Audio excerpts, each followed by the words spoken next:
ते 12 वर्षानंतर एका मोहिमेच्या म्हणजे हिंदी सक्तीच्या विरोधात दोन्ही बंधू एकत्रित उतरले आणि त्या मोहिमेच्या अंतर्गत यश आलेलं आहे। परंतु 2011 साली ज्यांनी ही मोहीम सुरू केली होती ज्येष्ठ शिवसैनिक सतीश वळंजू आपल्यासोबत आहेत, आपण त्यांच्याशी बातचीत करणार आहोत। मी सुरुवातीलाच मोहिमेचा उल्लेख केला। 2011 साली तुम्ही मोहीम सुरू केली होती, दोन्ही भाऊ एकत्र यावे। त्यावेळेस बाळासाहेब देखील हयात होते। आता बाळासाहेब हयात नाहीयेत, परंतु मराठी मुद्द्यासाठी दोन्ही बंधू एकत्रित आलेत। कशा पद्धतीने तुम्ही पाहताय, काय तुमची प्रतिक्रिया यावर? 2010 साली ही मोहीम चालू केली होती आपण दोघांना एकत्र येण्यासाठी म्हणून। आणि काय त्यावेळेला आम्ही सांगितलं ना, त्यावेळेला आम्ही म्हणत होतो की तुम्ही चहा प्यायला तरी एकत्र या, त्यानिमित्ताने तुमच्यामध्ये संवाद चालू होईल आणि त्या संवादातून काहीतरी मार्ग निघेल। तो संवाद चालू होत नव्हता, काही कारणामुळे असेल किंवा प्रतिसाद सकारात्मक प्रतिसाद मिळत नव्हता। प्रयत्न झाले नाहीत का? त्यावेळेलाही काही लोकांनी प्रयत्न केले आमच्यानंतर, पण त्या प्रयत्नांची हेटाळणी झाली, त्या प्रयत्नांना सकारात्मक प्रतिसाद मिळाला नाही। पहिल्यांदा असं होतंय की तो प्रतिसाद मिळतोय आणि एका अतिशय जिव्हाळ्याच्या प्रश्नावर, कारण अजूनपर्यंत जर तुम्ही बघायला गेलात तर इतक्या वर्षामध्ये मनसेच्या निर्मितीनंतर सुद्धा शिवसेना आणि मनसे यांची जी काय एकंदरीत त्यांचे गोल होते सारखेच होते। वेगळ्या कारणासाठी दोघं जण लढत होते, एकाच कारणासाठी दोघं विभागून लढत होते। ताकद विभागली जात होती, ती ताकद आता पुन्हा एकत्र येते आणि मराठी माणसाची आज गरज आहे ती। ज्या पद्धतीने मराठी माणसाच्या काय म्हणतात ती भाषेची, अस्मितेची, त्याच्या हक्काची जी हेटाळणी होते ना, मग हेटाळणी करण्याची हिंमत होते, ती हिंमत नव्हती कोणामध्ये। ती हिंमत जी आता व्हायला लागली ना, ती आता कुठेतरी तिला खीळ बसेल, मराठी माणसाला एक नवी उमेद मिळेल आणि मराठी माणूस पुन्हा नव्या जोमाने उभा राहील। त्याची म्हणजे काय म्हणतात ते परिणिती अशी होणार आहे ती, आणि त्याच्यासाठी मराठी माणसाला ह्या दोन भावांनी एकत्र येणं हे गरजेचं वाटते। आता दोन्ही भाऊ एकत्र येण्याविषयी चर्चा अनेक सुरू होत्या, परंतु 2010-11 साली जेव्हा तुम्ही मोहीम सुरू केलीत त्यावेळेस कोणत्या कोणत्या अडचणी होत्या? कारण की 2006 साली राज ठाकरे बाहेर गेले होते, त्यावेळेस मोठं तणावाचं दोन्ही पक्षांमध्ये वातावरण होतं। परंतु 2010 साली ज्यावेळी तुम्ही मोहीम सुरू केली दोन्ही बंधू एकत्र येण्याविषयी, मग ते दोन्ही बंधूंचा बाजूला फोटो असेल, मध्यंतरी बाळासाहेबांचा फोटो असेल, त्यावेळेस नक्की तुम्हाला कोणते अनुभव आले होते? शक्यतो गोड अनुभव नसतीलच, सर्व कडू अनुभव असतील, कारण की दोन्ही भाऊ त्यावेळेस दोन्ही भावांमध्ये मोठा तणाव होता असं सर्व शिवसैनिक सांगतात।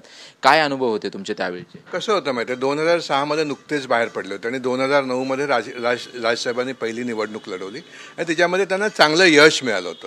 चांगलं यश मिळाल्यावरती अर्थात त्यांचा आत्मविश्वास वाढला होता असेल कदाचित, त्याच्यामुळे त्यांना असं म्हणजे त्यावेळेचं त्यांचं वाक्य आठवतं मला। त्या निवडणुकीनंतर त्यांनी प्रतिक्रिया दिली होती की ठीक आहे म्हणे, मला मोठं यश नाही मिळालं, लेकिन त्यांनी अमर अकबर अँथनीमधला एक डायलॉग मारला होता त्यावेळेला की एक ही मारा पर जोर से मारा म्हणून। हां, त्यावेळेला मी असं म्हटलं होतं की तो जोर से तुम्ही मारलात हे खरं आहे, पण तो जर लागला असेल वर्मी तर तो मराठी माणसाच्या वर्मी लागला आणि तो मराठी माणूस आज तागायत त्याच्यातून सावरला नव्हता, आज तागायत सावरला नव्हता। आज मराठी माणसाच्या मनामध्ये तुम्हाला दोघांना एकत्र बघितल्यानंतर एक नवीन उमेद निर्माण झालेली आहे की आता मुंबई पुन्हा आमची होणार आहे म्हणून। ती कुठेतरी हातातून सटकत चालली आहे का वगैरे असा जो एक वाटत होता ना, तो आत्मविश्वास पुन्हा येणार आहे आणि तो निव्वळ दोघांच्या एकत्र येण्याने होणार आहे, समजलं? आणि तेच आहे, त्याच्यासाठीच ह्या दोघांचं एकत्र येणं गरजेचं होतं, कारण प्रादेशिक पक्ष ही प्रत्येक राज्याची गरज आहे। अनेक ठिकाणी प्रादेशिक पक्ष सत्तेवर आलेले आहेत। महाराष्ट्राचं दुर्दैव, मराठी माणसाचं दुर्दैव की तो एकत्र आला नाही। त्यावेळेला कल्याण डोंबिवलीमध्ये दोघांना विभागून मतं मिळाली होती आणि दोघा एकत्र आले तरच महापौर निर्माण होणार होतं, म्हणजे बसणार होता शिवसेनेचा। त्यावेळेला राज ठाकरे साहेबांनी पाठिंबा दिला होता आणि ती युती झाली होती वगैरे वगैरे। त्यावेळेला आता शिंदेसाहेब हे करणार नाही, शिंदेसाहेबांचा फोन आला की वळंजू तुम्ही स्टेटमेंट द्या म्हणून, आणि त्यावेळेला मी स्टेटमेंट दिली होती की मराठी माणसाने तुमच्याशी प्रतारणा केली नाही, मराठी माणसांनी मतं तुम्हालाच दिली, फक्त विभागून दिली, आणि मराठी माणूस आजही तुम्हाला सांगतोय की तुम्ही दोघं एकत्र या आणि एकत्र मिळून राज्य करा, त्याचं हे इंडिकेशन आहे, तर तो विचार करा म्हणून। कसं होतं की नवीन नवीन वाद होते, हळूहळू टिपेला पोचत होते, तर टिपेला पोचले। आता एकदा टिपेला पोचल्यावर तिथून ते खालीच येणार आहे, तर तो खाली येण्याचा प्रोसेस आता सुरू झालेला आहे असं मला वाटतं, आणि त्याच्यामुळे हळूहळू हे वाद कमी होतील, विसरले जातील। भावाभावांमधली भांडणं आहेत ना, प्रत्येक घरामध्ये होत असतात ना. टोकाला जातात, एकमेकांचं तोंड बघत नाहीत आणि मग एक वेळ अशी येते की गळ्यात पडतात, ढसाढसा रडतात, सगळे वाद विसरतात. हेच होणार आहे. अतिशय इमोशनल फॅमिली आहे ही, समजलं. त्याच्यामुळे त्यांचे वादसुद्धा टोकाचे होते आणि त्यांचं प्रेमसुद्धा टोकाचं असणार आहे. आठवणी काही मी म्हटलं तुम्हाला काही आठवणी आहेत का त्यावेळची? सुरुवात मोहीम आमच्या माहितीनुसार मीनाताई ठाकरेंचा जो मासाहेबांचा पुतळा आहे शिवाजी पार्कचा, त्या पुतळ्यापासून तुम्ही सुरुवात केली होती. तुम्ही दोन्ही भावांना निवेदन देण्याचा देखील प्रयत्न केला होता. काय त्या संदर्भातल्या आठवणी होत्या? शिवसैनिकांचा कसा प्रतिसाद मिळाला होता? कारण की त्यावेळेस तुम्हीच म्हणताय की थोडंसं तणावाचं वातावरण होतं. 6 साली पक्षाची स्थापना झाली, 9 साली राज ठाकरेंना थोडंफार यश मिळालं, त्यांचं त्यानंतरचं स्टेटमेंट आणि नंतर कशा पद्धतीने तुम्हाला त्याचे अनुभव होते? गोड असतील, काही कडू अनुभव असतील, कटू अनुभव असतील? शिवसेना मनसे हे दोघंही म्हणजे मनस्वी असलेले पक्ष आहेत. त्यांचे काय म्हणतात ते सपोर्टर्ससुद्धा काही बाबतीमध्ये जहाल आहेत. त्याच्यामुळे आपल्या नेत्याच्या विरुद्ध जर कोण वागत असेल तर ते त्यांना पटणं कठीण असतं. ज्यावेळेला मी मोहीम चालू केली त्यावेळेला सांगितलं की शिवसेना आणि मनसेसारख्या लोकांच्या आणि शिवसैनिकांच्या आणि मनसैनिकांच्या विरोधात तू जातोयस म्हणून, कारण ते टोकाचे वाद होते त्यावेळेला. तर कदाचित तुला मारतील, त्रास होईल वगैरे. म्हटलं बघूया तर काय होतंय ते म्हणून. पण सुदैवाने मी 16 मे 2010 मी ही मोहीम चालू केली आणि 14 मेला मी अनेकदा सांगितलं आहे, मला IBNवरती एक कार्यक्रम मिळाला, त्या कार्यक्रमाला गेलो मी. मग मी साहेबांना कळवलं की मी अशा चर्चासत्रात जातो आहे. साहेबांनी तो कार्यक्रम बघितला आणि 15 मेला 2010 साहेबांनी मला फोन केला की तू जे करतोयस, तू राजसाठी करत नाहीस, उद्धवसाठी करत नाहीस, तू महाराष्ट्रासाठी करतोयस. आई जगदंबा तुझ्या पाठीशी आहे, माझे आशीर्वाद तुझ्या पाठीशी. आणि साहेब अनेक काय काय बोलले. मग त्याच्यानंतर जवळ 5-10 मिनटं साहेब माझ्याशी बोलले वगैरे वगैरे. पण तिथे मला तो पहिला आशीर्वाद मिळाला. तोपर्यंत मी हे काय करतोय याची साहेबांना सुतराम कल्पना नव्हती, मी दिली नव्हती. ती कल्पना देण्याची माझी हिंमत झाली नव्हती, कारण मलाही भीती वाटत होती की साहेबांना नक्की काय वाटेल. अगोदर जर साहेबांनी सांगितलं असलं काय करू नकोस तर मी करू शकलो नसतो. म्हणून मी साहेबांना सांगितलंच नव्हतं. मी चालू केलं आणि मग साहेबांना सांगितलं की मी हे चालू करतोय म्हणून अमुक अमुक तारखेपासून. आणि मग ती मोहीम सुरू झाली. मोहीम सुरू झाल्यानंतर तिला प्रतिसाद चांगला मिळत होता, मराठी माणसाचा प्रतिसाद मिळत होता. आम्ही मोर्चा काढला, उद्धवजी आम्हाला सामोरे आले, राजसाहेब आले नाहीत वगैरे वगैरे. पण आम्हाला थांबवण्याचा प्रयत्न कोणी केला नाही किंवा आमच्यावरती कोणी जोर जबरदस्ती केली नाही. साहेबांनी तर साहेब लक्ष ठेवून होते. नंतर साहेब लक्ष ठेवून होते, साहेब संपर्कात होते. आणि त्याच्यानंतर म्हणजे आठवणच सांगायची झाली तर त्याच्यानंतर साहेबांनी इतकं प्रचंड प्रेम मला दिलं आहे. माझी लायकी नव्हती म्हणजे इतकी की साहेबांनी त्यांचं मनातल्या कित्येक गोष्टी मला त्यावेळेला सांगितल्या. म्हणजे हा वाद कसा निर्माण झाला, अमुक झाला तमुक झाला वगैरे वगैरे. पण मी तेच सांगतो की ज्या कटू आठवणी आहेत ना त्या आता उगाळायच्या कशाला. आपण जे काळं कोळसा आहे तो विसरून जाऊया आणि त्याच्यातून पाठी कोरी करून पुढे जाऊया ना. मागे झालं ते झालं, गेलं, गंगेला मिळालं. नवीन सुरुवात करू. तू काय बोलला होतास, मी काय बोलला होता, या वादात आता पडायचंच नाही आहे. नवीन सुरुवात करूया.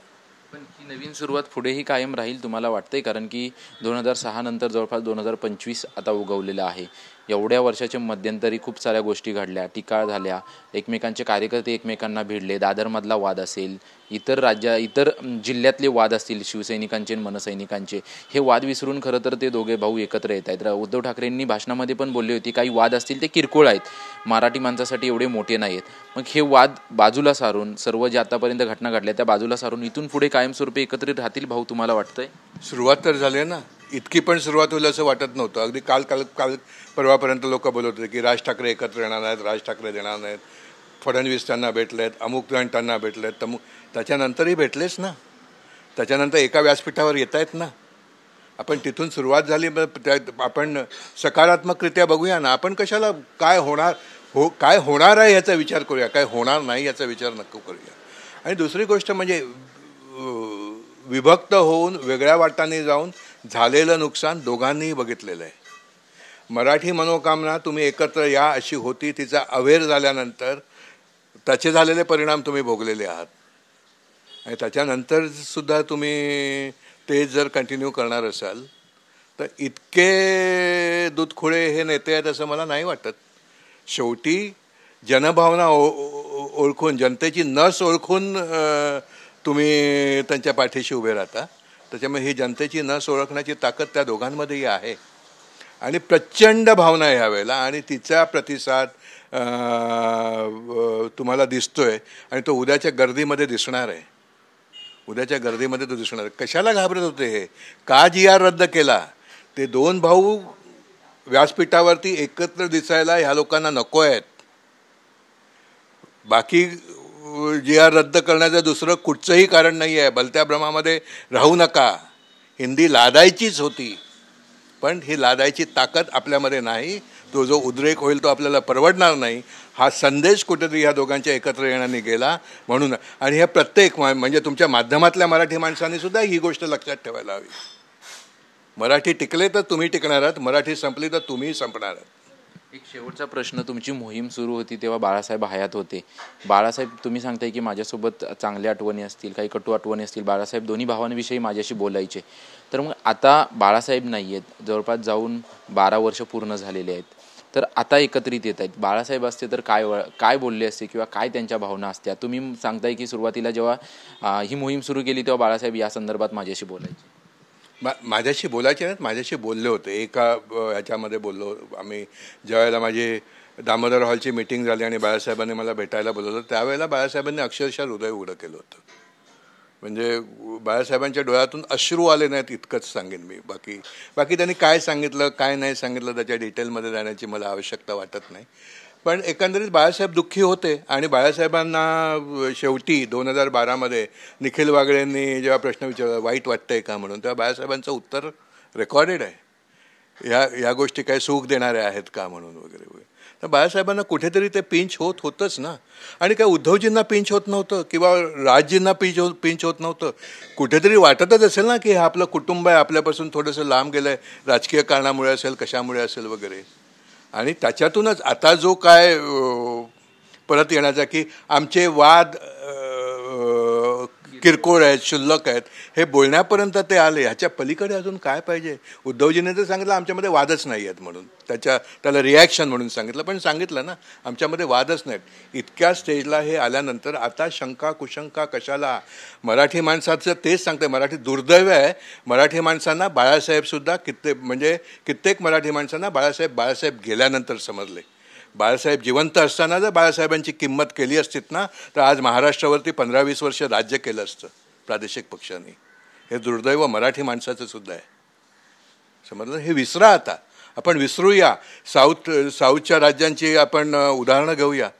अण्णा DMK येते किंवा ADMK येते, येऊन दे ना. मग कधीतरी शिवसेना येऊन दे, कधीतरी मनसे येऊन दे. आम्हाला दोन्ही चालतील. आम्हाला दोन्ही. मी तर सांगतो शक्यतो एकत्रच या. आता वेगळ्या वाटेने जाऊच नका. काहीतरी करा, एकत्र या, एकमेकांमध्ये विलीन व्हा. दोघांमधून कुठेतरी एक ठरवा की कोण लीड करणार आहे किंवा दोघं मिळून आपण कसे लीड करू शकतो. दोघं काय आता चौघं आहात ना. चौपट ताकद आहे तुमची. अख्खा मराठी माणूस तुमच्या मागे उभा राहणार आहे. हे नवचैतन्य जे निर्माण होणार आहे ना, ते तुमचे डोळे दिपवून टाकणार आहे. तुमच्या म्हणजे बियॉन्ड एक्सपेक्टेशन हे होणार आहे. बियॉन्ड एक्सपेक्टेशन हे होणार आहे. ही बाळासाहेबांची पुण्याई कामाला येणार आहे. ही पुण्याई तीच आहे. मराठी माणसाने ठाकरे घराण्याचा आणि प्रबोधनकरांचा अभ्यास करावा. ठाकरे घराण्याचा काय त्याग आहे, महाराष्ट्रासाठी काय केलं आहे ना, ते समजलं तर मराठी माणसाचे डोळे उघडतील. धन्यवाद. आमच्याशी सविस्तरपणे बातचीत केल्याबद्दल. आपण पाहतोय की दोन्ही भाऊ एकत्र येणार आहेत आणि तो मेळावा भव्य दिव्य असणार आहे. परंतु जुन्या शिवसैनिकांच्या आणि ज्यांनी विशेषतः 2010 साली दोन्ही भाऊ एकत्र यावेत यासाठी खरं तर मोहीम काढली होती, त्या संदर्भात मासाहेब ठाकरे यांच्या पुतळ्यापासून सुरू केलेली मोहीम उद्धव ठाकरे यांना देखील निवेदन त्या संदर्भात देण्यात आलं होतं. राज ठाकरे यांनी निवेदन स्वीकारलं नव्हतं. त्यावेळेच्या त्यांच्या काय आठवणी आहेत आणि आता कशा पद्धतीने दोन्ही भावांनी एकत्र का आलं पाहिजे याविषयी सविस्तर बातचीत जी आहे ती ज्येष्ठ शिवसैनिक आणि ज्यांनी मोहीम सुरू केली होती ते सतीश वळंजे यांनी आपल्याशी केलेली आहे. कॅमेरामॅन रोहन पवारसह निवृत्ती बाबर, TV9 मराठी, मुंबई.